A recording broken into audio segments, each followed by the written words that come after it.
Sudah menjadi rahasia umum jika Jerman adalah negara dengan engineer terbaik di dunia, sehingga mereka pun mampu menciptakan senjata dengan kualitas yang tak perlu diragukan. Pada tahun 50-an, Jerman pernah menciptakan senapan tempur alias battle rifle bernama Gewehrt 3 atau yang sering disebut sebagai G3, di mana pengembangannya dilakukan secara estafet sejak Perang Dunia Kedua.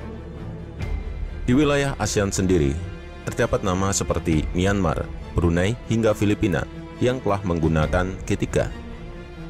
Tapi ternyata Indonesia juga pernah menggunakan G3 ketika operasi Dwi Korah. Namun G3 yang digunakan Indonesia tidak didapat langsung dari Jerman, karena saat itu Jerman lebih mendukung Belanda yang merupakan aliansi NATO. Lalu dari mana Indonesia mendapatkannya? Penasaran? Berikut kami sajikan pembahasan singkatnya.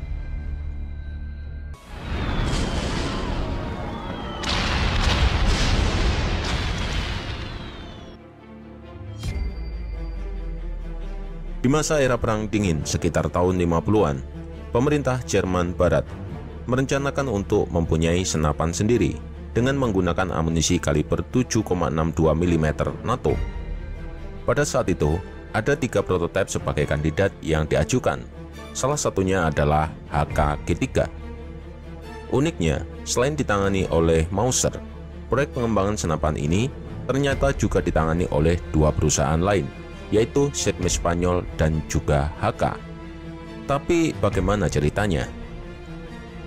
Pada saat Perang Dunia Kedua, insinyur Jerman yang tergabung dalam Abteilung 37 atau bisa juga disebut sebagai tim pengembangan senjata ringan yang berbasis di Oberndorf, Jerman, mulai mengerjakan proyek senapan baru yang pada akhirnya melahirkan Sturmgewehr 45 atau yang lebih umum disebut dengan nama singkat STG-45. Tetapi senapan ini diproduksi dalam jumlah yang sangat terbatas. Insinyur-insinyur Jerman pada akhir Perang Dunia Kedua kemudian lari ke Spanyol dan Perancis untuk membantu pabrik senjata masing-masing negara. Di Perancis, senapan Jerman tersebut dikembangkan oleh pabrikan CEAM dengan menggunakan amunisi kaliber 7,92 x 33 mm, di mana penanggung jawab sekaligus penggagas modifikasi ini ditangani oleh Ludwig Vorgrimmer dan Theodor Loeffler. Selang beberapa tahun setelahnya, tepatnya di awal tahun 1950, Vorgrimmer pindah ke Spanyol. Ia pun resmi bergabung dengan pabrikan Segme. Di sini, ia memulai fase pengembangan tahap ketiga dan berhasil menciptakan prototipe senapan LV50 dengan amunisi kaliber 7,92 x 40 mm.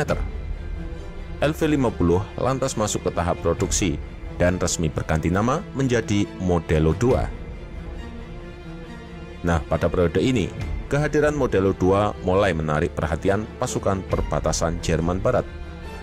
Mereka pun berniat mengadopsinya guna memperkuat pasukannya yang baru saja dibentuk. Jerman lalu meminta kepada pabrikan Segme untuk merubah amunisi dengan kaliber 7,62 x 51 mm. Namun sayangnya kontrak yang ditawarkan Segme dirasa terlalu mahal. Pabrikan Heckler & Koch alias HK yang saat itu baru dibentuk, lalu ikut ambil bagian dalam pengembangan senapan ini, di mana mereka merombak kinerja dari Modelo 2. Perubahan yang paling mencolok ada pada pemilihan mode tembakan dan struktur bilik ledaknya yang lebih diperkuat. Jerman lalu memilih untuk membeli senapan G3 dari pabrikan HK selaku perusahaan yang memiliki hubungan langsung dengan Segme. Setelah resmi diproduksi di bawah lisensi, akhirnya G3 mulai memasuki layanan tepat setahun setelahnya, yaitu pada tahun 1959. Dilihat dari spesifikasi yang ditawarkan, G3 merupakan salah satu jenis battle rifle dengan tingkat akurasi terbaik di masanya.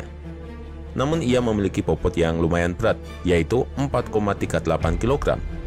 Belum lagi dimensinya yang memang sedikit lebih bongsor jika dibandingkan dengan senapan serbu modern yang ada pada saat ini, di mana panjang keseluruhannya mencapai 1025 mm. G3 adalah senjata api selektif yang dioperasikan menggunakan gas. Mekanisme pengoperasian yang digunakannya cenderung berbeda dari senapan serbu lain pada umumnya, di mana ia menggunakan sistem operasi blowback roller delay yang dikenal sebagai terobosan baru di masanya. Prinsip kerjanya yaitu dengan memanfaatkan sistem blowback atau recoil ledakan dari peluru untuk mendorong ball carrier-nya. Setelah ball carrier terdorong, maka selanjutnya ia akan tertahan oleh komponen roller delay. Fungsinya adalah untuk menahan ekstensi dari recoil agar energi kinetiknya bisa diteruskan kembali. Mekanisme ini pun terbukti memiliki kinerja yang begitu stabil, maka ia digunakan menjadi cikal bakal terciptanya senjata-senjata produksi dari HK, mulai dari MP5 dan beberapa senapan lainnya. HK-G3 menggunakan mekanisme tembakan tipe palu, dan pelatuknya sendiri secara langsung terhubung dengan saklar pemilihan mode tembakan, yang posisinya berada di bagian atas pistol grip. Saklar tersebut memiliki 3 pilihan mode tembakan, diantaranya posisi S untuk mode safe, posisi E atau 1 untuk mode semi otomatis, dan posisi F atau 20 untuk mode tembakan full otomatis. Uniknya, ia juga bisa ditambah menggunakan saklar pemilihan mode tembakan keempat yang sudah ambidextrous. Untuk amunisi yang digunakan, G3 menggunakan amunisi kaliber 7,62 x 51 mm. Amunisinya dimuat dalam magasin kotak berkapasitas 20 butir peluru, dan bisa juga menggunakan magasin tipe drum berkapasitas 50 butir peluru. Untuk performanya, ia mampu menembakkan peluru sebanyak 500-600 butir per menitnya, sedangkan kecepatan proyektil yang mampu dilesatkan mencapai angka 800 meter per detik. Jarak efektif yang diperoleh berada di range 400-600 meter, serta jarak maksimumnya berada di angka 3.700 meter. Meskipun versi awal dari G3 hanya dibekali dengan pisir bidikan tipe L yang sangat sederhana dan terbatas pada jarak bidik 400 meter, tetapi sebagai salah satu alternatif senjata opsional untuk penembak jitu, pada bagian atas receivernya juga sudah disediakan dudukan untuk memasang adaptor penjepit alat bidik optik tambahan. Kelebihan lain yang dimilikinya ada pada bagian barrel, di mana ia dirancang menggunakan laras 4 alur dengan rifling ke arah kanan sepanjang 450 mm. Dan spesial dari seri G3A3 sudah menggunakan laras poligonal. Di ujung larasnya juga dapat dipasang flash hider dan bayonet, atau bisa juga berfungsi sebagai adaptor untuk komponen peluncur granat. Sejak masa awal kemunculan G3 hingga sekarang ini, secara total ia telah diproduksi lebih dari 7 juta pucuk dari berbagai varian. Keberadaannya juga sudah tersebar ke berbagai penjuru dunia. Sejarah juga mencatat, selama lebih dari 60 tahun lamanya, senapan ini sudah digunakan oleh lebih dari 90 negara dan juga sudah terlibat lebih dari 25 konflik peperangan. Ada kesan tersendiri tentang penggunaan G3 di Indonesia. Pada tahun 1962, Indonesia sudah menggunakan G3 dalam operasi Trikora. Jerman adalah anggota NATO yang tentu selalu mendukung upaya Belanda, sehingga Jerman tidak mungkin menjual G3 ke Indonesia. Dan setelah ditelusuri, ternyata G3 yang masuk ke Indonesia pada tahun 60-an berasal dari Myanmar. Myanmar saat itu memperoleh hak eksklusif mengimpor 10.000 pucuk G3 dari Rheinmetall Jerman, dengan alasan agar negara tersebut tidak jatuh ke tangan komunis.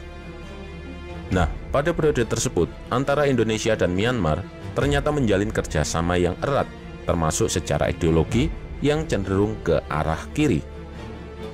Setahun setelah diperoleh, G3 pun langsung terjun dalam kampanye Trikora. Namun 2 dekade kemudian, giliran pasukan TNI dari ketiga angkatan yang justru harus berhadapan dengan keganasan G3 di tangan Fretilin dan Tropas dalam operasi Seroja. Harus diakui, postur tubuh orang Indonesia sebenarnya tidak diciptakan untuk battle rifle semacam ini, karena ia memiliki bobot senjata yang berat serta hentakan recoil yang keras. Alhasil, senapan ini dengan cepat melelahkan prajurit TNI yang membawanya.